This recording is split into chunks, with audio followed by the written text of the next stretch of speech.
Uh, Oh, okay. the Week 8 predictions video. Here we are, joined by the Bills user eFly.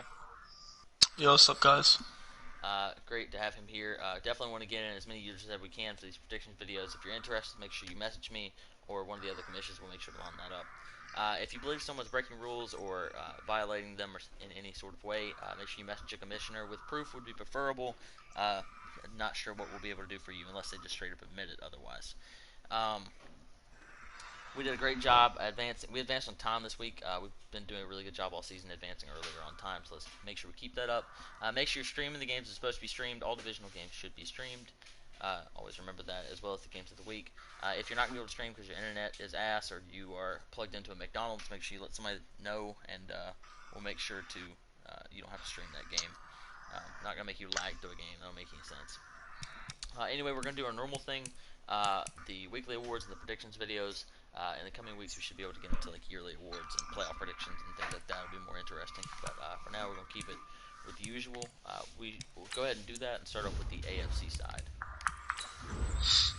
All right. For the AFC offense, we got T. Collins, wide receiver. He had four. For the Broncos, he had 4 receptions, 297 yards, and 4 touchdowns. And then for the defensive side, we also have the Broncos.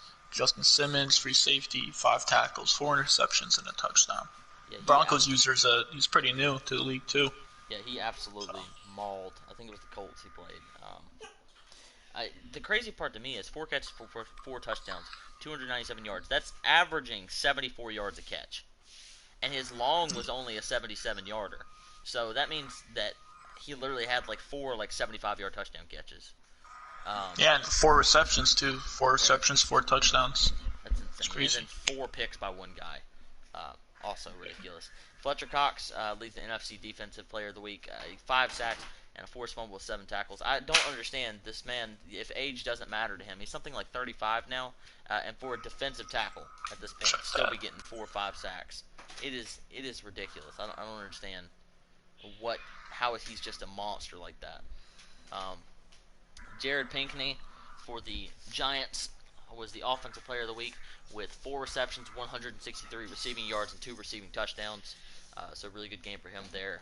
Giants have made a little bit of moves in his wide receiver core. He traded one of their speedsters, Olamide Zaccheaus, to the Bears in the last week. So I guess Pinkney's going to be the man to step up for him. Let's go ahead and get into these predictions.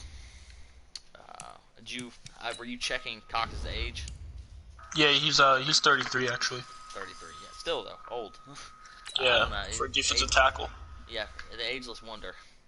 Our 2 games of the week this week are going to be the Chargers at the Falcons, and the what was the other one? It was the Bills and Titans. the Bills at the Titans. Should be 2 really good games. Looking forward to both of them. 1 second, I'm going to update Daddy's Leagues right now. I know because people always message me to do that, and that way I can read off the records of each team as we go through it. Phone is super slow. Um,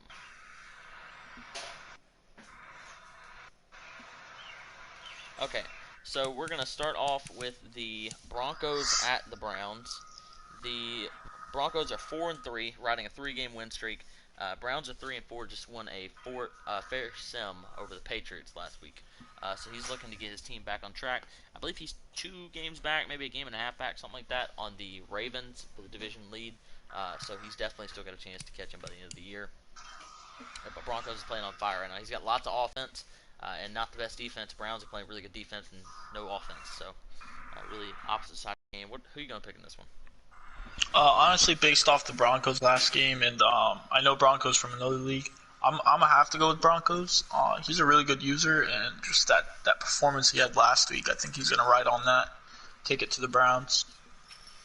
That's a good pick. If he were to win this week and the Chargers were to lose, he'd only be a half game back on that division. So he's definitely still got a chance to catch him. I'm going to stick with the Broncos here as well. Browns is still trying to find himself this offseason. This season, Broncos is high flying on offense with all that speed. Speaking of speed, we got the Panthers at the Bucks. The Bucks have speed everywhere. Even if sometimes the head coach doesn't know how to properly use it. But Bunny needs to get his receivers more involved, I feel like, and less of the QB read and QB option with Fields. Panthers user is a solid user. He's not a pushover in any way, shape, or form. He's 3-3 on the year. Bunny's 1-5 at the moment, but he's taken 2 forced losses. So that being said, more like 1-3. I'll let you go first on this one as well. Who are you gonna pick?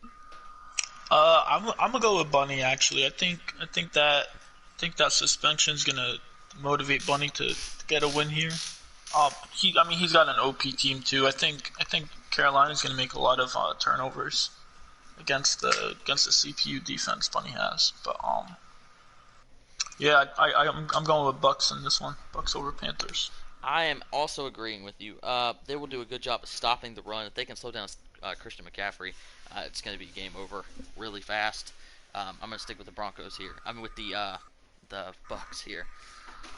Next, we have the Lions at the Eagles. Lions may be the talk of the league right now at 5-1. Only loss came to the Rams week 1, so he's on a 5-game win streak. He's just shredding people. He beat the Bears last week in his last game. He played me very well and beat the hell out of me. Yeah, the Eagles are 3-3. I'm not exactly sure what he did last week. Let me go find him and see. He beat the Bucks last week, 30-21. It was not a forced win either. So a good win for him there. He's got his team playing the way he wants to. He's got a lot of offensive weapons on that team. Was Bunny back for that game? Yes, that was Bundy's first game back. Okay. I don't think he has enough firepower to stick with the Lions right now. He's playing really, really good. I'm going to take the Lions in this one by a few scores. What about you? Honestly, I'm gonna have to go with Lions. I've seen him actually at 5-1. And I've seen when he beat you. I was actually quite surprised. I went and checked his team out. Lions has a pretty solid roster this season. The Eagles, on the other hand, he plays a pretty fair game. I played him at the Week 17 last season, and I was up by 27 points. He almost came back and beat me. Yeah. So if he can find some momentum and force some turnovers against the Lions, I think he could probably pull out the win. But I'm gonna have to stick with the Lions here, winning this one. It's a good pick. I got the Packers at the Colts. Packers are 2-4. Just want to fair sim. Colts are 0-7. Really disappointing for him because he had a really good year last year as far as getting his team back on track. I think he finished 8-8 or something. He's had a real rough start to the year. He cannot score on offense. Is looking to be the problem week after week. I know he's got like 4 or 5 games this year where he didn't even score 10 points. So he needs to get his offense going. It's a good opponent to do it against the Packers struggling against the run and the short pass. But Packers has lots of offensive weapons and a good quarterback himself. I think he'll do what it takes to get the victory this week. I'm picturing a very close game, but I'm going to take the Packers by 3 or 7 or something like that. I'm gonna have to go with the Packers by 17.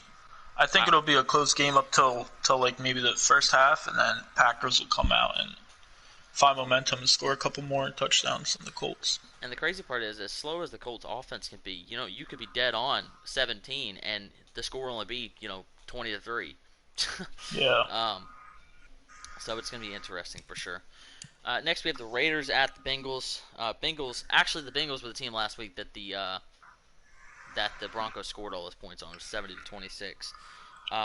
Raiders are 1-6. Bengals are 0-6. Both teams desperately need a win right here. Bengals to get their first of the year. Raiders to get themselves back on track. He's a good user. He struggled this year mightily. And Cincinnati needs to get Jamie Newman a good win underneath his belt. Neither user's a pushover. Has struggled on offense. Both of them play decently good defense. Very alike, I would say, in both ways. I'll let you pick first on this one. I'm actually going to go with the Bengals getting their first win here. I've seen the Bengals roster, and they actually have some pretty good studs over there. I feel like he's going to figure out his game plan this week and get a good win over the Raiders. Yeah, I pick seasonally, so I don't know what